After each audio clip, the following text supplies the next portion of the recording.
Hey, what's up? I'm Marty Yang, creator of the Lucky Brain podcast. Thanks so much for tuning in. If you're enjoying the content, please hit the like button and also subscribe to my channel. Thanks so much. Hope you enjoy.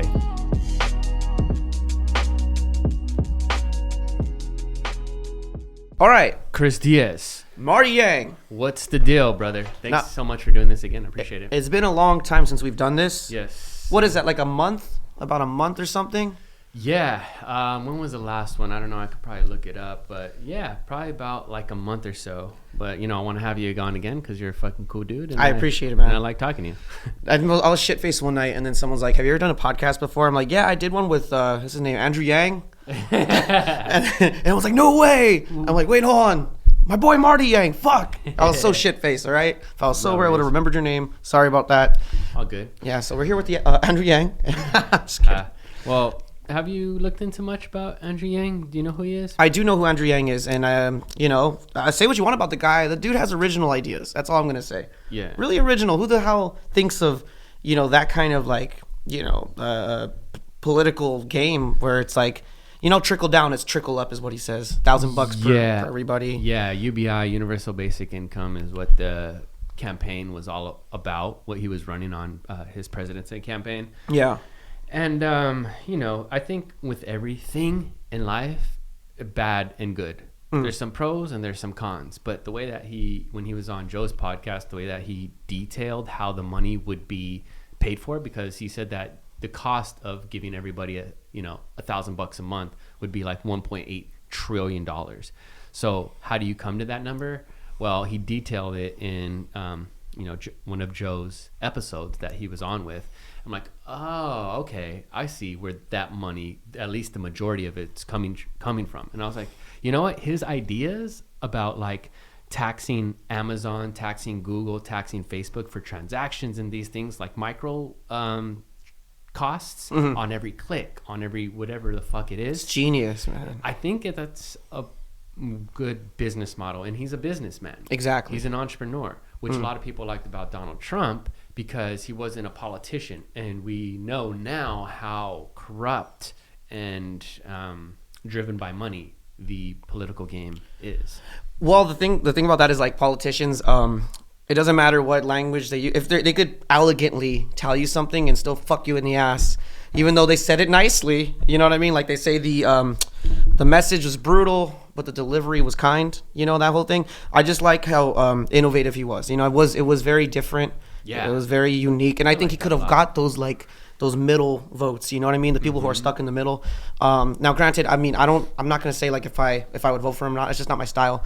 But I will say it was an original idea, and the dumbest questions are the ones that aren't asked. And I think that any idea is the shit.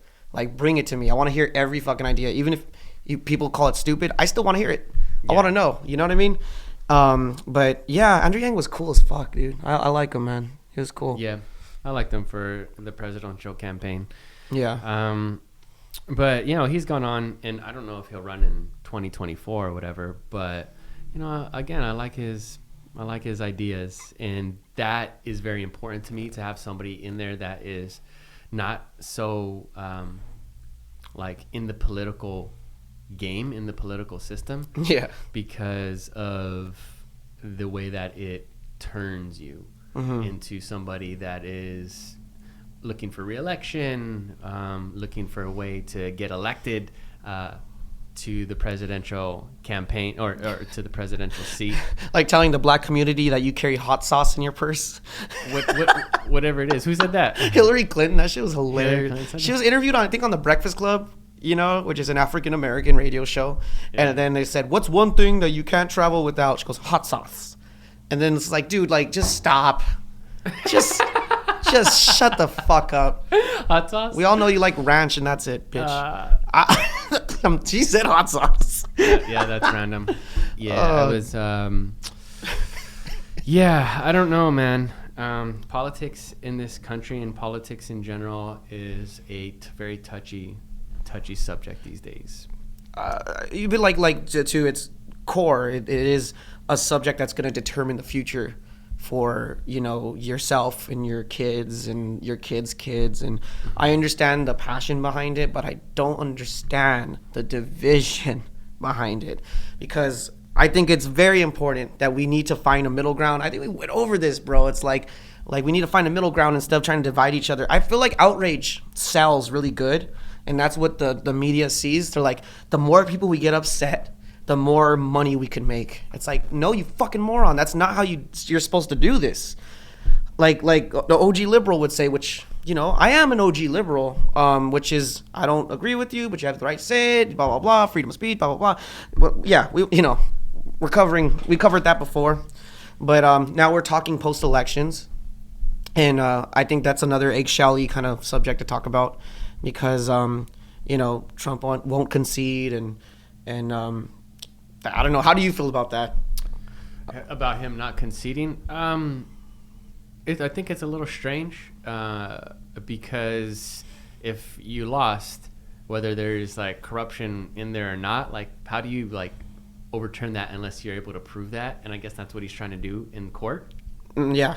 But what I feel about it is, I do feel that it's strange that he won't concede.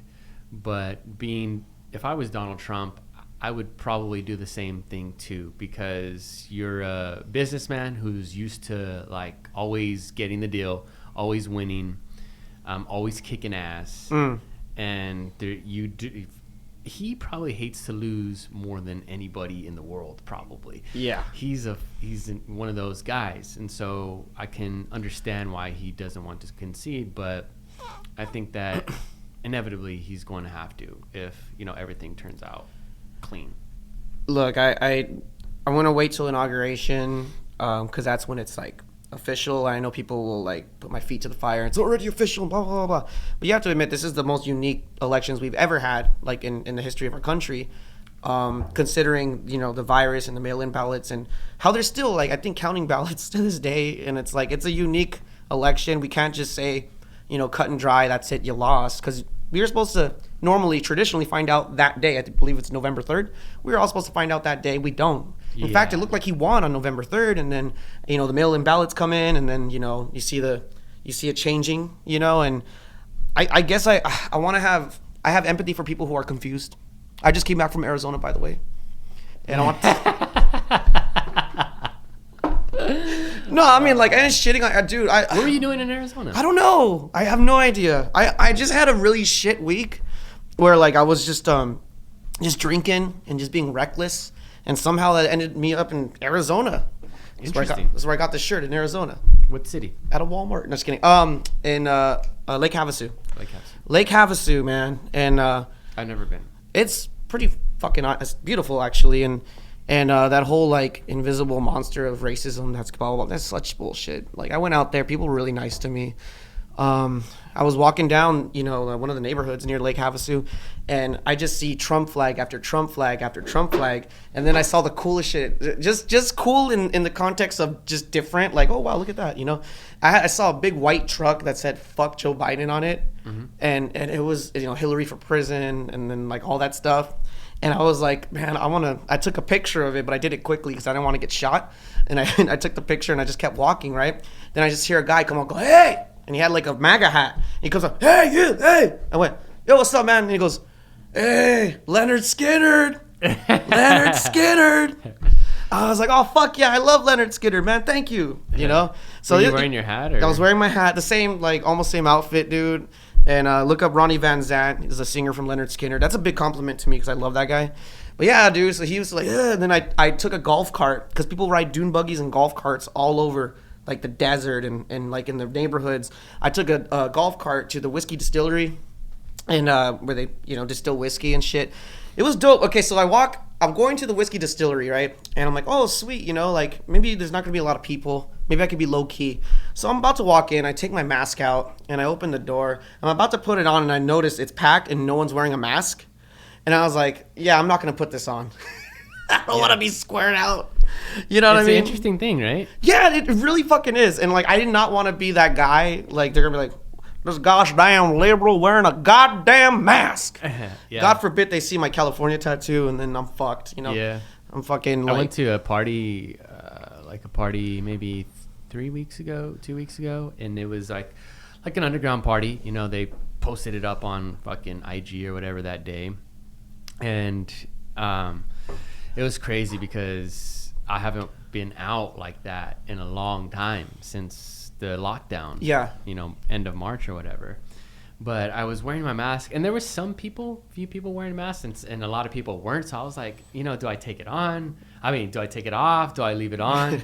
And ultimately, I think I ended up leaving it on because it just felt more comfortable to me.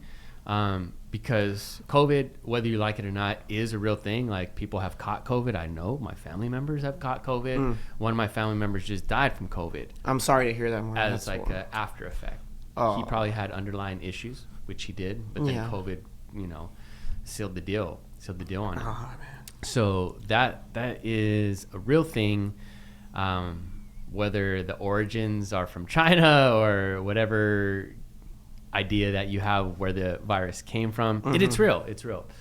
So you have to take that into consideration. And I didn't know these people, and so I just kind of kept it on, and plus it was kind of covering my face, which made me like more low key. Yeah, which I enjoyed. But then if I'm in an environment where people are not wearing masks and I'm wearing a mask, I just feel like a complete idiot. Yeah, it's funny how it works. Like, it's back in like high school and shit. You know what I mean? Like, you don't want to look like a jackass in front of all the cool kids. No, when I'm walking around too, when I'm in Pasadena, me and my girl were coming from a coffee place, not a coffee place, a chocolate place. They sell coffee, they sell chocolate, they sell hot chocolate, they sell food.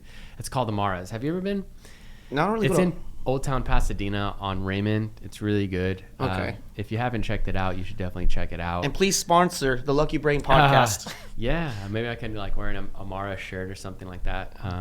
Because one thing that I have been thinking about is like sponsorships for the podcast. And once it grows, you know, bigger and sponsors get attracted to it, I don't want to have sponsors that are just paying me and I don't even fucking believe in their product. I actually like to talk about things that I enjoy, like this fucking backpack right here, bro. It's made by Low Pro. Hit me up. Low Pro. But they make really good stuff, and I put pretty much all of the equipment except for like the mics and the tripods in there. I put my laptop, my cables, my audio interface, my cameras. I put all this shit in there, and it's convenient because I just come in, I got my backpack on, I'm ready to fucking rock. That's sick. Yeah, so this is a product that is really good. It's really utilitarian. I'm about utilization. I can tell. I don't know why. I could just tell. When it comes to things, I like being able to just use everything that I have. Everything that I have, I don't like to just not use it. I like to use the things that I have. Yeah. And so, I've got the cameras and the laptop and the audio interface. All this shit is connecting to create this environment. Yeah, and it all fits in a low pro bag. It all fits in a low pro backpack. One thing that's pretty popular that I've been thinking about is product reviews. I've been looking into getting a computer. I'm getting a computer to help video edit, and I'm thinking about starting a stream, like kind of what like Nine Diamond does in Scarlet. They stream video games, and I'm going to do that as well. Like, you can have Twitch and YouTube and exactly all that stuff. Yeah, that shit's big, dude. Shit's big as fuck. Yeah. Shit's big as fuck, and I enjoy playing video games. So I think the two coincide. You might as well stream if you're playing video games. You might as well stream. Yeah. You a gamer? I didn't even... Yeah. I play Warzone. I used to play a lot of Fortnite. FIFA are some of the video games that I play.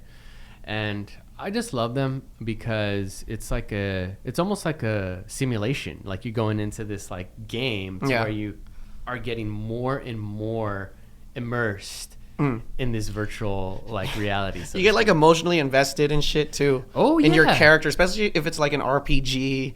Yeah. You know what's funny, dude? Not a lot of people know this about me. But I game, and I know that sounds like why wouldn't they know that about me? Yeah. Well, most of my interactions are like, at gigs, and I'm spitting fire and shredding and singing about alcohol and fucking hard times. And then someone brought up Red Dead. I'm like, oh, dude. That's my shit, bro. Like Red Dead. My I don't game religiously. I mean, I might start because I'm single again. And Any ladies, hit up Chris Diaz. He's Hey, a cool man. guy, talented as fuck. you want to disappoint your father? Hit me up. Beautiful beast. Yeah, have some beautiful little Mexican babies and get your white dad angry. But no, I'm cool with the Latinas. Anyway, with Red Dead, like I used to play that game, and my favorite. Okay, now I'm not a religious gamer. That's what I was saying. But there are some games that will make me come out of retirement, kind of like Tyson.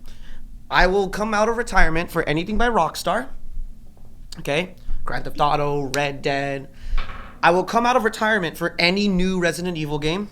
Okay, because I'm a huge, gigantic Resident Evil fan. Yeah. I remember being like 9 years old and getting Resident Evil 2 for the Nintendo 64 and turning off all the fucking lights and fucking just getting lost into like the RPD police department. You know what I mean? So anything by Resident Evil, anything by Mortal Kombat.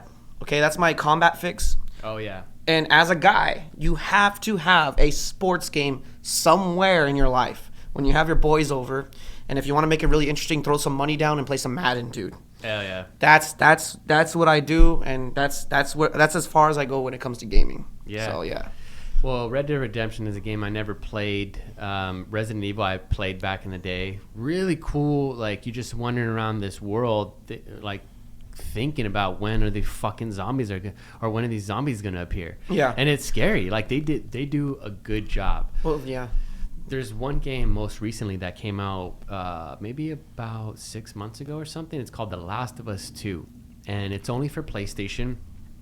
It's a crazy game because you get to be in this fucking world that is so detailed with like trees and birds and everything. It's like the storyline. It's like a movie when you're playing. It's fucking amazing. Now, I've only played a little bit of it because my friend has it, and holy shit. Because like I think what's getting like new and modernized with new video games is that they want you to be invested in it, so they add like really intricate, deep stories to every game now. It's not just a fucking like, all right, click X to shoot and just fucking, know, they actually add like cinematic movie-like fucking storylines. And it's like, and it makes you more. So I have this friend, I have to just talk. His name's Gabriel. Fuck it, I'll drop you, bro. Gabriel, this motherfucker plays video games and skips every cutscene. Like really like in-depth, beautiful storyline games. He didn't give a fuck. He just XXX like, and I'm like, Dick, why did you spend all that money if you're not gonna watch the fucking cutscenes? And I saw this funny meme where it's like me when I face the final boss and I skip all the cutscenes and it shows Thanos saying, "I don't even know who you are," like just skipping every cutscene, and you're that's just so lame. You have no substance in your life, bro. Come on, man. Nah, this motherfucker, he does his thing.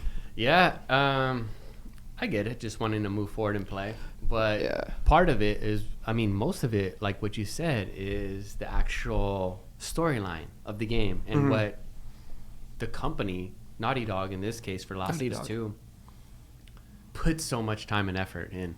And so that's kind of where you get your money, essentially. Is like, damn, you get this like full-on experience. But that's what I like about gaming. It like is becoming more and more immersive. As a virtual experience. And then once like virtual reality turns from these big like fucking goggles into just like this like contacts or fucking like really nice thin piece of hardware that's just light and comfortable.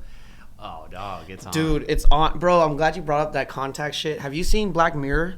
Yes. Dude, okay, so look, I was in line at Wells Fargo over there here in Alhambra, just waiting to get my check, right? Well, I have my check, sorry, waiting to cash my check. I'm in line, and you know how like social distance lines, so they feel longer than they actually fucking are? Well, this one was legit long. You know what I'm talking about. He's a local. From Wells Fargo, like to the end of Big Five over there on fucking Valley, I was waiting in line. And I had my check, and then there was this chick behind me. Right, and then I just started talking to her. Fuck it, I was like, "Hey, what's going on? Hey, long line, right?" Being like cheesy and shit. And she goes, "Yeah." And then we started talking, and then we got into a really good conversation. Long story short, well, no, I should mention. She goes like, "Why don't you just get the app? Why are you in line?" I was like, "No, because I'm not ready to divorce human interaction yet. Look, we're talking, aren't we?" Gotcha. She's like, oh, "Okay, good point." I was like, "Yeah, I don't even get the Starbucks app. I like to go in there and wait in line. You never know who you might meet." Yeah. Anyway, long story short, she goes, we were talking about Black Mirror. She goes, "Have you ever seen Black Mirror?" I'm like, "No, I haven't." And she started telling me about this one episode, and she told me to check it out. And it's about this fucking chick who lives in this modern society where all cars are electric, and her contacts, social media is like always like in her contact. You know what I'm talking about? Yeah. Where like they walk over to people and go like, "Hi, Marty," give you 5 stars, and then you look at your thing later and it shows your rating. I don't think I watched that one. Bro, let me explain it, dude. This shit's crazy. So like you have interaction with somebody, and like when you're done talking to them, you rate them like 1 to 5 stars. And like, you know, you can tell who people are just like dying for attention. They're like trying to be really nice to you because they want a good review. Now, people who have like 4.3 and higher get to buy houses with like lower price than someone that's a 3. So like you're treated differently on your rating. Yeah. That shit fucked me up, bro. Because like it's so like not far from the truth. You understand? Like, oh my God. Dude, that's fucking terrifying, right? So now people are being fake, and they are fake on Instagram, man. You ever see someone that's fucking... Have you heard of Hard Rock Nick? Hard Rock Nick, no. This motherfucker. Just anybody that... I'm not going to get into this motherfucker. Okay, fine. He has like a weird facial hair, and he always flexes on the gram. Like, you know, where am I and where are you? I'm in front of this bank. I'm about to buy a Bentley. But really, he drives like a pickup truck with like a Led Zeppelin sticker on it. So he's doing that on purpose, being fake.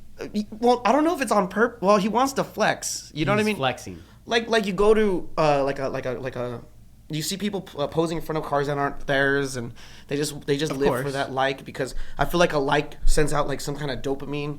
It's weird, bro. Scientifically, it does.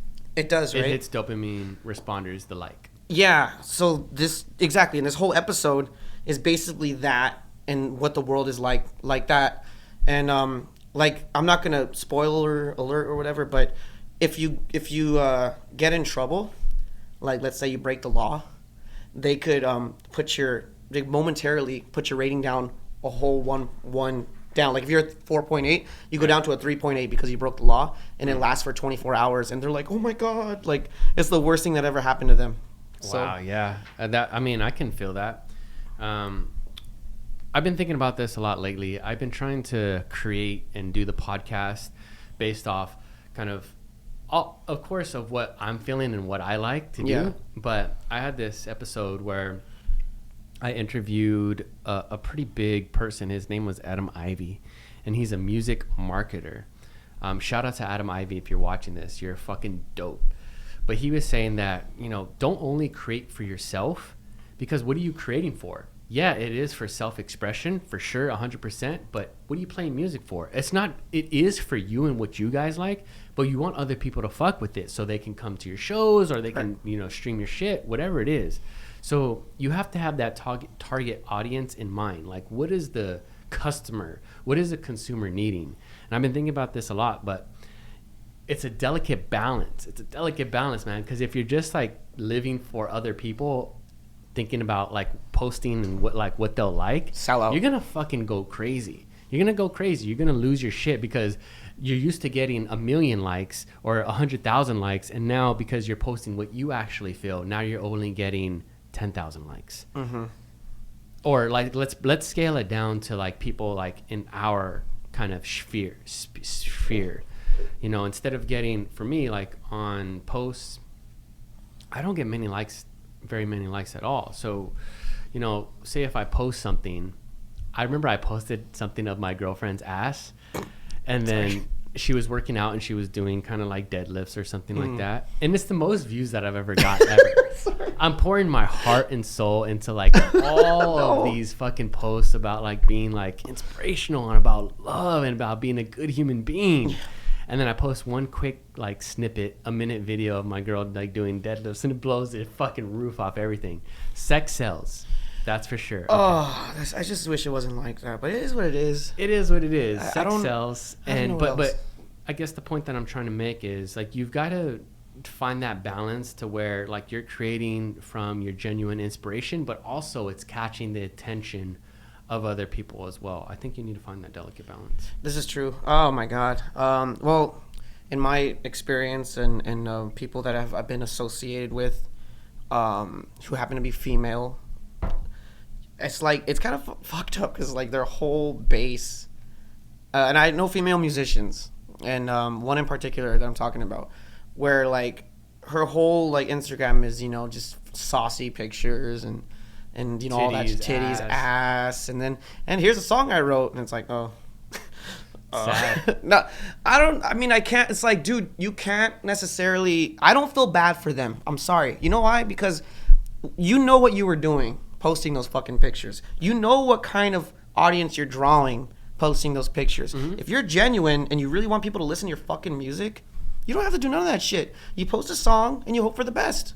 I mean, look, I get that it draws people, but you're drawing the wrong people. What you want is organic followers. You want authenticity, because I don't give a fuck how many fucking followers you have. Who's going to buy your album? Who's going to go to your show? Who's going to be there for your shit? That's what matters. So I always say this, I'd rather have 200 loyal followers than 1,000 fake ones, because they're not going to fucking help me. Right. You know what I mean? That makes sense. But that's what Adam Ivy was talking about. He's all about converting your followers into fans.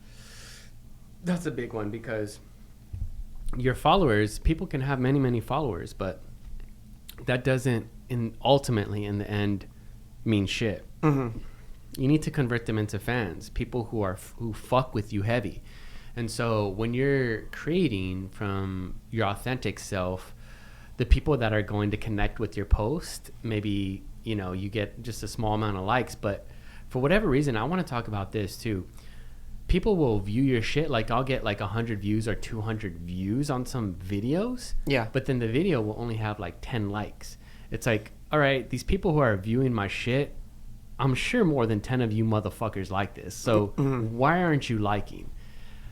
Interesting. That's an interesting concept to me, and I don't know what it is. If I see a video or I see a picture on Instagram that I like, even if it's half like, but I like the person, I want to support them. I want to like their shit. I want to comment on their shit. But of course, not everybody feels that way. No.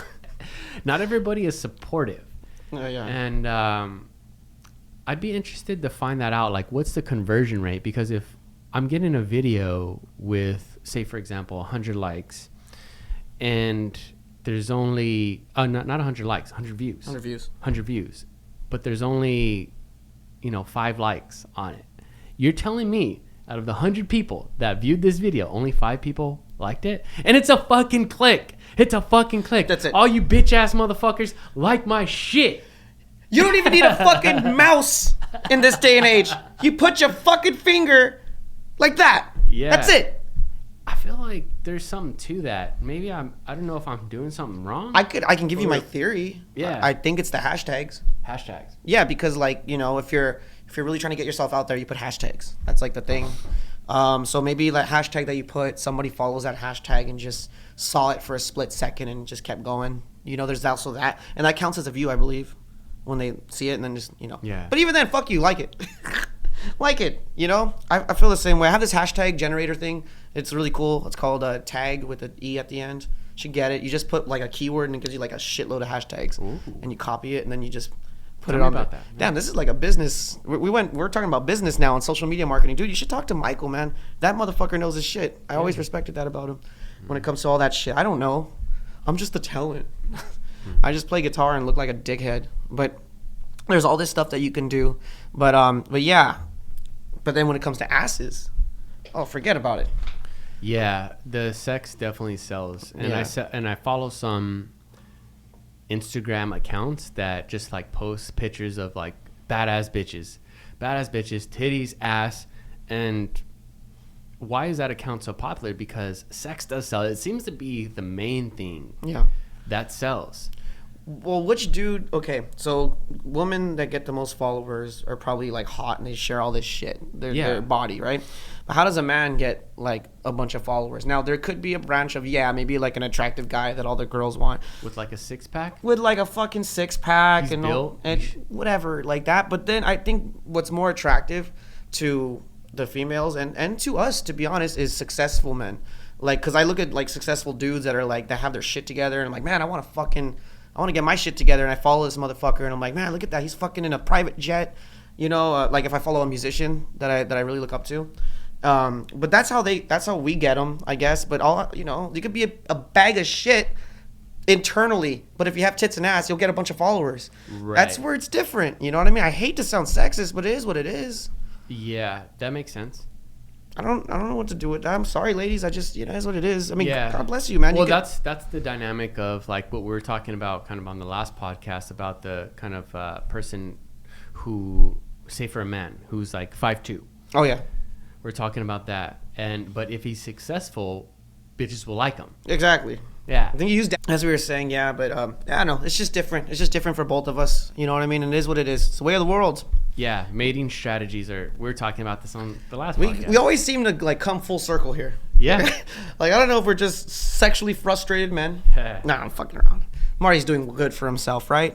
Marty, you're doing really well. You were telling me before we went on to this podcast. Yeah. Tell me about that, man. You and your lady, man. It's good. Yeah. Well, I don't want to share too much about that because I like to keep it private. I get you. I'm just happy for you. But I think this is a big thing that me and my girl are doing good. And this is something that we had talked about after the podcast, is just like the communication that we have with each other and the understanding of each other is so transparent. And honesty and communication is so fucking key into having a good relationship. And so that's why when you ask me, like, how are things with the lady, I'm like, things are good, man. She keeps it 100, I keep it 100, and we have a good understanding of each other. Excellent. I wish I can relate. You were telling me that you are a newly single man. This is true.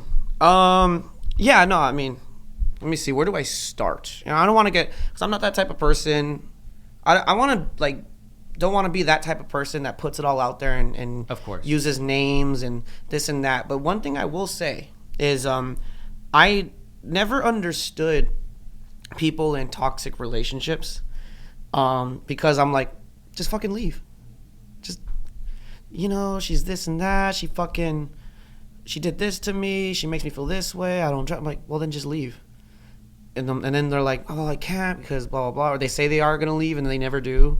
Like, especially when a girl on Facebook will post a status update that goes like, fuck him. He's a piece of shit. I fucking hate him. What a piece of fucking ass. What a piece of shit. And then the next day with the bae at Noodle World or wherever the fuck. Same bae?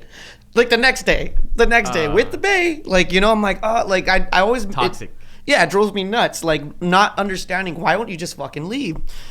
Well, Marty, I have no more judgment for those people because I understand firsthand the whole give and take, reward system, whatever. Because there's so much psychologically that plays into what these people go through, and especially women. And I will say this about women: they're more likely to get entangled with horrible men, who abuse them.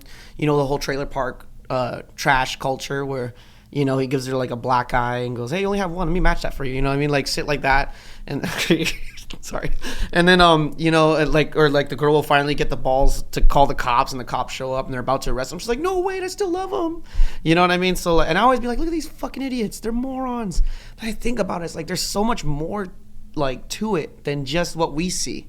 You know what I mean? Like, you don't know if like he knows how to, manipulate her into like making her feel like he's the only one for her and that she's a piece of garbage and she can't do better. Or then, I'll be equal here. Or for if a guy is with a woman who just knows how to fuck with his emotions in his head.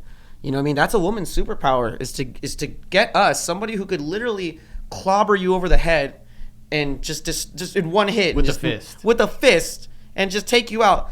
You're able to make us like fall on our knees and do everything that you want us to do. Man's greatest weakness, woman. Isn't that amazing? The fucking pussy power. Whoop! Like it's like a beam. I think, I might be wrong here, but I think Alexander the Great lost his empire over. She was Egyptian queen Cleopatra.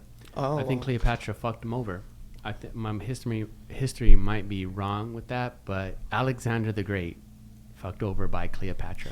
In a way, it's like I think it's kind of beautiful because it's, and this is for you ladies, in a way that like doesn't matter like how strong a motherfucker is, that you can take him down. You know what I mean? Like even though physically, I mean, people always get fucking. I have feminist friends and they get all fucking on my case, but they're my friends. Remember that, so they are cool with me. No, hell no. No, females, they always get on my case about my views and how I talk, but keep in mind, underline, friends. They're my friends, so they're cool. They're like, I'm likable enough for them not to just toss out. But I always tell them, like, yeah, no, physically, you know, we're way stronger than you, like, in terms of population. Like, hell yeah. Like, there's no, you don't know fucking, if a woman trains, I'm like, come on. Like, come on. Generally speaking. There we go. Thank you. Generally speaking. But the idea that, like, a small woman can take down a strong man psychologically, emotionally, it's kind of balances things out in a weird way. And it's shown in, like, pop culture too. Like, you ever watch the new Star Wars? Yeah. Dude, what the fuck is Kylo Ren's superpower? What's his superpower? I don't know. No, not Kylo Ren. I'm a fucking moron. I don't even care about the new movies that much. I just saw one of them. Who's the chick? What's her name? I don't know. Whatever. I know what you're talking about. The though. chick, the dude. Last Jedi, the new Jedi. That's so empowering. The chick.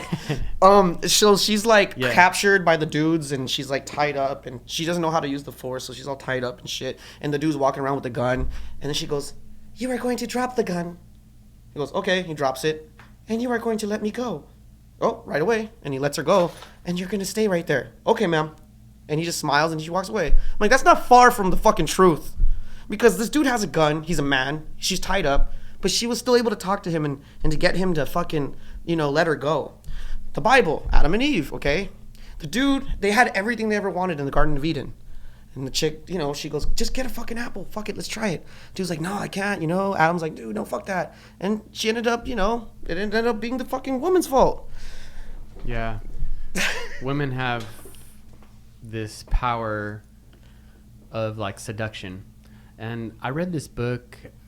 or listen to it on Audible, and I'm forgetting the title, but I think it's called The Art of Seduction. Yeah. And I think it's by Robert Greene.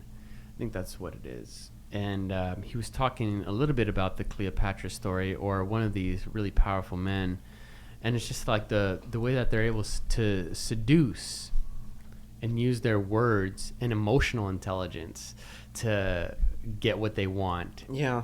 Because biologically, physically, generally speaking, men are much stronger than women. Generally speaking, because I know there's some women in MMA that could totally fuck me up. Dude, if two of them walked in here, not only would they beat the shit out of us, they would take all your shit. They would leave me. They'd take your low pro bag, which is a great bag. They would leave me destroyed.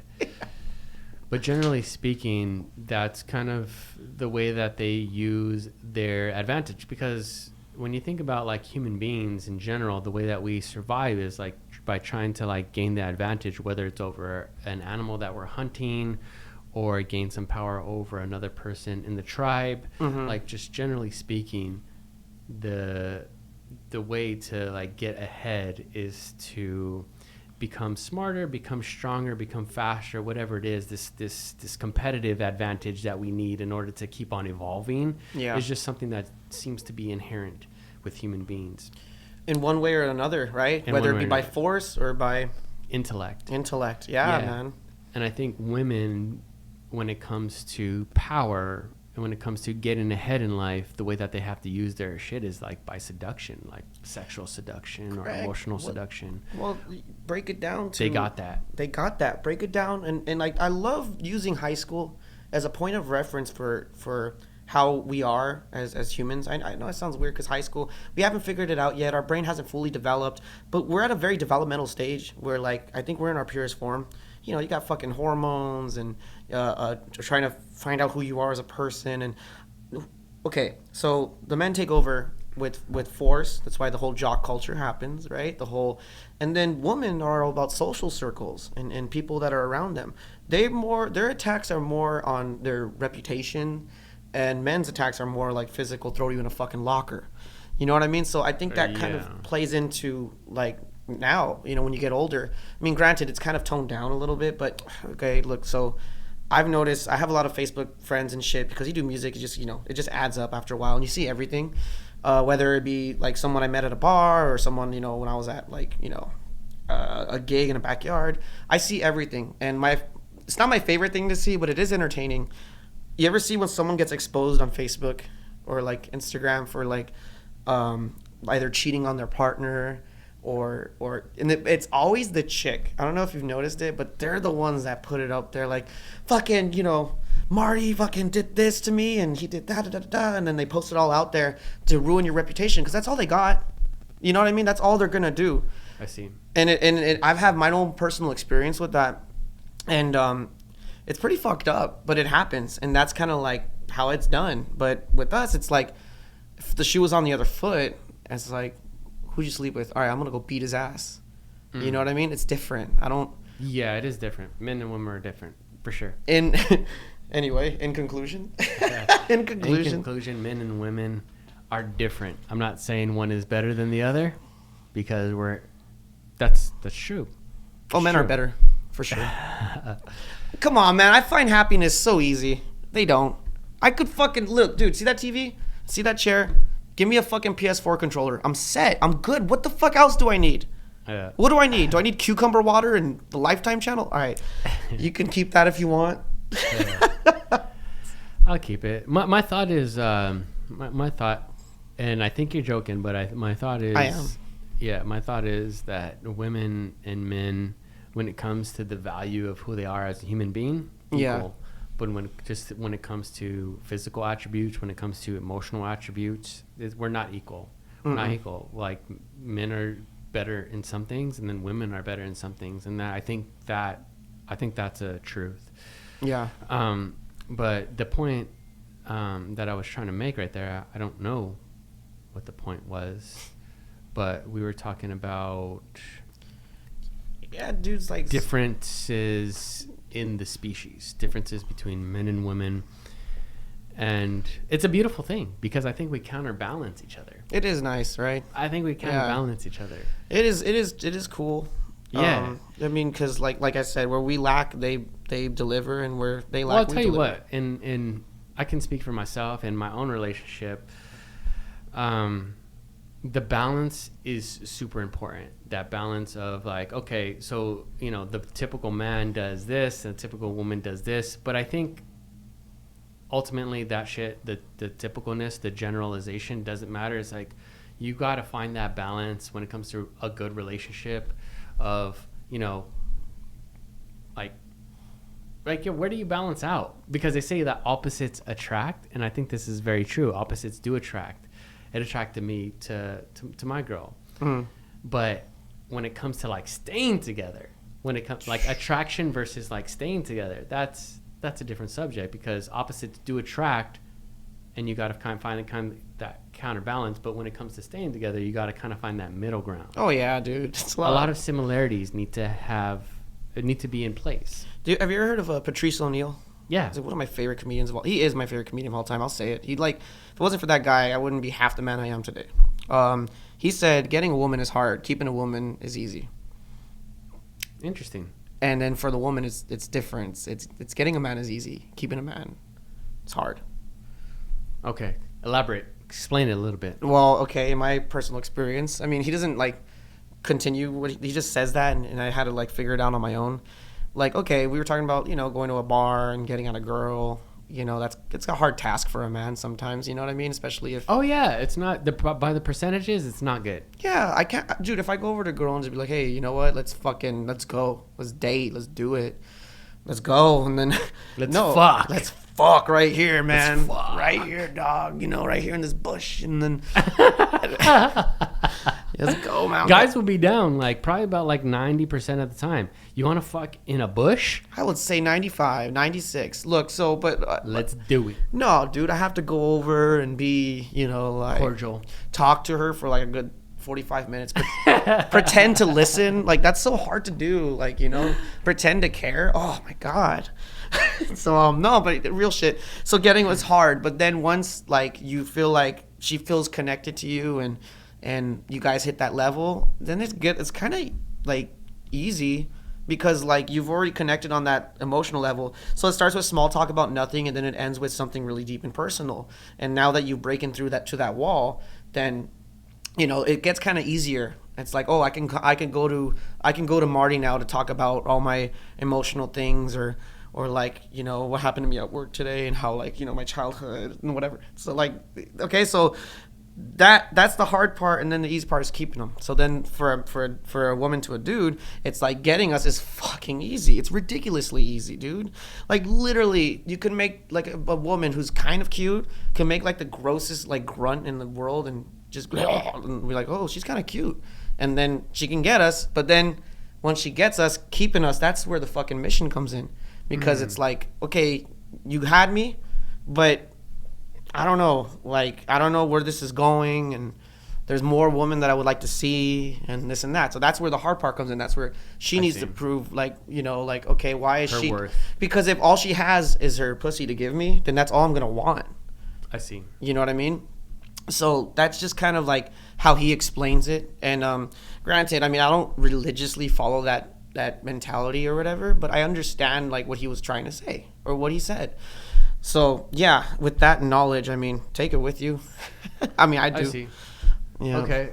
So the quote was by Patrice that for women that finding a man is easy, but getting him to stay is hard. Yeah, and then for the man, it's the other way around. Finding a woman is hard, but keeping her to stay is easy. Pretty much. Yeah. I don't know necessarily if I agree with that. I think, I don't know, man. Relationships. Okay, so I have to speak from my own personal experience. Yeah.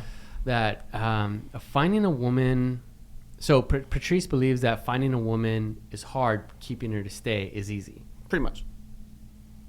You know what? That kind of makes sense, because women get emotionally invested pretty easy. Yeah, quick. They get emotionally invested easy, and so they'll kind of like put up with your shit easier. But finding them, like, well, they have this, because I think it ultimately comes down to like evolution and biology. Yeah. And I've heard like arguments about this before that, you know, a man, and I've heard this from Joe's podcast. Brett Weinstein was talking about this. He's an evolutionary biologist. Mm-hmm. And he was talking about that, you know, we want the girls who are, that's why sluts are so attractive, because we could just mate with them like really easy and then bounce. Mm-hmm. They have to carry the baby, they have to do all the work, and we can just kind of like bounce. Yeah. And that's what a lot of people do. A lot of guys do. It's like, let me just fuck a bunch of girls and not even care about like what babies I have. But the woman physically has to bear this burden, so to speak, for like 9 months and make sure that this baby is taken care of. So they have to be very selective about who they choose to mate with. And so when you think about Patrice's quote, well, for a woman, finding a guy is easy, but getting him to stay is hard. Yeah, that's true. You can like you there's a guy that's willing to fuck you like 100%, but getting the guy to stay is hard. So they have to have that in mind. Like, okay, I can fuck pretty much anybody. Any guy will fuck me for the most part, but I need a guy just in case I get pregnant. Yeah, exactly. To stay with me and support this kid. And that's why I follow a lot of Real Social Dynamics. I used to follow Real Social Dynamics in the past, which is basically like a group that focuses on like empowering men who are having a hard time finding a woman to realize their potential and step up, grow some fucking balls. Mm-hmm. And so the argument there is, you know, they want a person that is not only attractive at sight, but is confident that they can do the damn thing. Like every chick wants to be with the alpha male. Yes. Biologically alpha male. And it's not only the genetics, but it's a combination of the genetics plus the sustainability. Mm-hmm. For a guy, the strategy is like, let me just go with the genetics. Pretty much. Yeah. You know what? The beta male though, do you ever see a woman with the beta? Like where she has the fucking pants, dude. Yes. Yeah, so that does exist too. But I mean, I think what it is like they're with these men because they like the idea of being able to control the relationship. They don't like anybody to challenge them, so they just kind of, which happens with us with dudes, right? We want to get with some guys want to get with a girl who will never challenge them. Me personally, I like to be challenged. I like to have somebody who's intellectually as, you know, coherent as I am, so I can have good conversations. That's really important to me. You know what I mean? But when the shoe's on the other foot, women do want to get with men that are beneath them. You know what I mean? What? Really?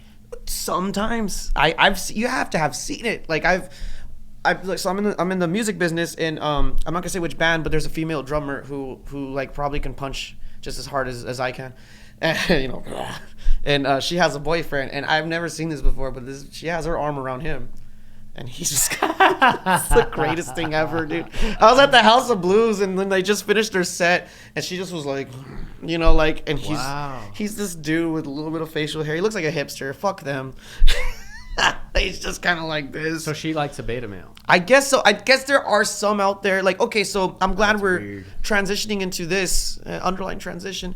The you know, the whole argument, male, female, there's more genders and all that stuff. You've had to have heard this. More genders than male and female. Correct. Yes. Yeah, like there's a fucking asparagus. I don't even know what they call themselves. Zer, they, whatever the fuck. So, okay, yes, biologically there are two genders, right? Or sorry, two sexes. And this is something that you need to know when you know you need medical attention, and it's just, you should have that, like, at least know if this person is a male or female. But some men are more feminine than other men, and then they want to identify as maybe a female and want she identify as a female. Yeah, like transgender identify as a female, or then it goes as far as to like, my pronouns are he and she, like I like both, gender fluid. And then for the female, there are females that are more masculine than their other female counterparts, so they transition into being, you know, I like he, like Elliot Page, right? Alan Page just came out as a man recently, which is kind of like, it just made me laugh because, like, okay, I remember when she came out as a lesbian, all right? She came out as a lesbian, I think, on like Conan or some shit, and it was like, oh my god, so brave. And then recently she came out as a man. I'm like, oh, okay, so does that make her still lesbian, or does that make her a straight white male? I don't know what to call her, but she came out as a man.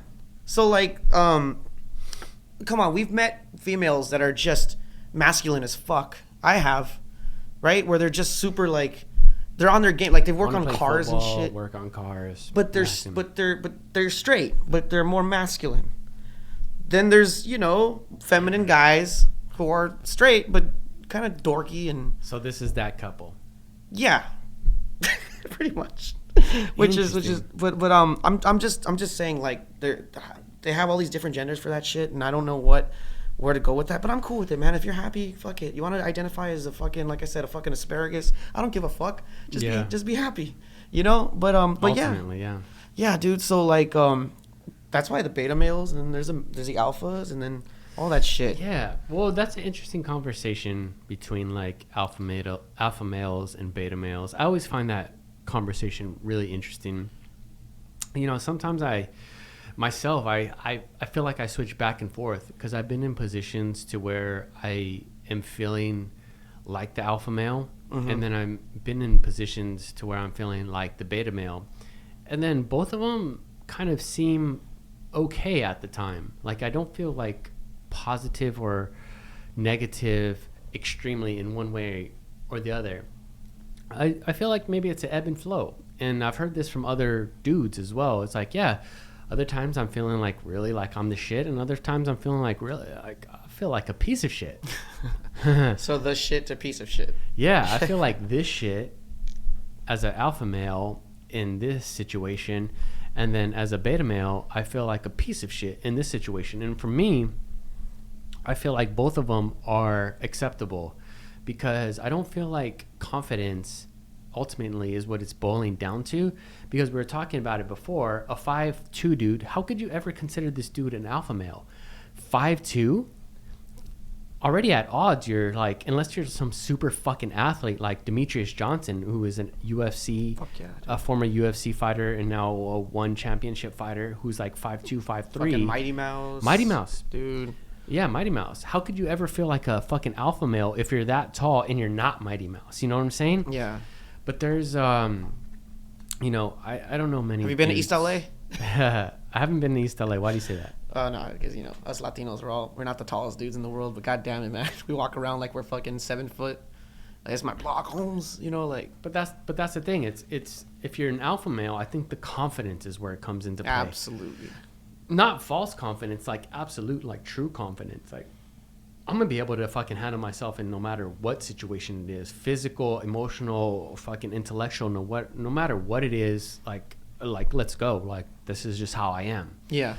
So that conversation is extremely interesting to me. Yeah, no, for sure. But yeah, I mean, it's confidence is key for sure. I mean, if you're 5'2", but you carry yourself like you're fucking like 7 foot, it goes a long way. It totally does. Take it from me. I think I'm like 5'6". I don't know. I'm like 5'6", 5'7". Maybe I shouldn't talk about this. Shit. But you feel to me like a confident person. Because of maybe because of the experiences that you've had in your life that helped you to build confidence, and I can tell that about you. So I mean, regardless if you're 5'6" or not, the confidence is what we're talking about. The confidence is key. I was sitting down with a person who was not a very handsome dude, but he had a hot chick, and he even told me himself, "You think she's with me because of my looks? No, it's because of my confidence. This is the way that I act. This is the way that I am. I've built this about myself." And that's why dudes' evolutionary pressure is to do all these things to become confident, because the women will want you in that sense. Yeah. You know what? It's like the music thing. So obviously life experiences help build your character. I think that's the most important thing in life is hopefully you have it figured out by the time you're like, I don't know, late 20s, you know, or even earlier. The earlier the better. But life experiences do help you kind of like feel comfortable in your own skin. Like if I was the person that I was always when I was like fucking 11, I would be just this fucking awkward mess, dude. And you have to go through things in life to help with that, you know? Like, and I would see it like your friend, like you see an ugly motherfucker, a fat motherfucker, a short motherfucker with the bombest chick, and then you realize this is all bullshit. This is all bullshit. I don't need a fucking 12-pack. You know what I mean? I don't need to look like fucking Aquaman. That's how you reference him because he has long hair and I'm trying to get like that motherfucker. But seriously, I don't need to. It's confidence. It's confidence. It's the way you carry yourself and you convince her like, yeah, dude, like this is who you're supposed to be with. You know what I mean? And you want to be with me. And if you're not with me, I got other ones that you know want to. You know, but yeah, it's just funny how it's different. And then on the shoes on the other foot, it's like, yeah, I have a vagina. I'm going to hell. I am not gonna. This is gonna hurt my female followers. Not to say that I had any. but anyway, god damn it, bro, that's some good stuff. Some good stuff. We're talking about orange juice. He has really good orange juice. I would like some more of that orange juice. Yeah, absolutely. Yeah, we can definitely do that. But we're coming to the close here on 58 minutes. Dude, I say we do another like 30 minutes. I don't even know if we have the capacity to do that. We'll sit down and we'll chop it up. Yeah. But to finish on this point of like, just like we talked about the mating strategies. Yeah, man. If you're a dude, confidence is key. Absolutely. You could be the most piece of shit, fat, short motherfucker, but if your confidence is on point, women are gonna like you, and that's it's just a fact. And I don't know the actual triggers that women get from that. But if you're yourself and you're confident, sky's the limit. Sky's the fucking limit. Tell that to Biggie. Tell that to fucking Biggie, bro. Oh, man. Yeah, exactly. Sky's the limit. Making fat motherfuckers sexy again. Exactly. That was in that movie. Yeah. That motherfucker had a bomb bitch. His tits were bigger than hers. Yeah. Jesus Christ, man. Confidence is key. We'll end it with that. Chris, thank you so much for another dope-ass podcast. An hour done. Fucking flew by. I like to say goodbye to my career. I like to say goodbye to my female followers. I just want you to know that we're just talking. We're having a little bit of the sauce and we're having a good time. I love you, woman. Oh, can I plug really quick? So I have this group. It's a 2-piece. It's called Witch Daddy. Not like Witch Daddy's Mine. I mean like Witch Daddy, like a bruja, like a witch daddy. And we're a 2-piece rock group from East Los Angeles. And give us a listen, Witch Daddy on Instagram. Witch Daddy with 2 I's. I'd like to thank Greenleaf Productions. I'd like to thank the beautiful Marty Yang and the Lucky Brain Podcast. And thank you. All right, let's do it. Thank you, Chris. Let's get it. Excellent. Peace. All right, peace. Hey, What's up? I'm Marty Yang, creator of the Lucky Brain podcast. Thanks so much for tuning in. If you're enjoying the content, please hit the like button and also subscribe to my channel. Thanks so much. Hope you enjoy.